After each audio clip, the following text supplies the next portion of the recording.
आज हम जिसके बारे में बात करने वाली है वो है सर्ट्रोलिन। सर्ट्रोलिन कौन सी ड्रग होती है? वो हमारी selective serotonin reuptake inhibitor drug होती है। इस क्लास से बिलोंग करती है। सीएनएस डिप्रेसेंट ड्रग है ये हमारी। मेनली किसके लिए यूज़ की जाती है? मेनली हम इसको डिप्रेशन के लिए, एंग्जाइटी के लिए, ऑब्सेसिव कंपल्सिव डिसऑर्डर के लिए और पोस्ट ट्रॉमेटिक स्ट्रेस सिंड्रोम के लिए प्रिस्क्राइब करते हैं। मेनली काम कैसे करती हैं? एक तो ये एक सेलेक्टिव सेरोटोनिन रीअपटेक इनहिबिटर है, इस क्लास से बिलोंग करती है। तो यानी कि ये करती है सेरोटोनिन के लेवल को इंक्रीज़ कर देती है हमारे ब्रेन में। चलिए जानते हैं क्या काम करता है सेरोटोनिन।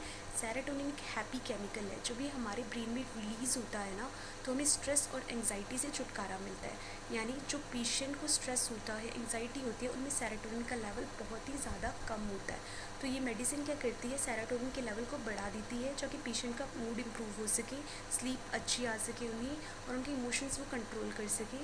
तो ये जितनी ज़्यादा देर तक सेरोटोनिन हमारे ब्रेन में एक्टिव रहता है, उतनी ज़्यादा देर तक हमारा मूड हैप्पी रहता है और हमारा मूड इम्प्रूव होता है। तो इसीलिए हम इसको हैप्पी हार्मोन बोलते हैं। यही सेरोटोनिन क्या करता है? हमारे ब्रेन में जब रिलीज़ होता है ना, तो ये नर्व एंडिंग पे जाके खुद ब खुद बाहर आ जाता है बाय सिनेप्टिक क्लेफ्ट के दौरान।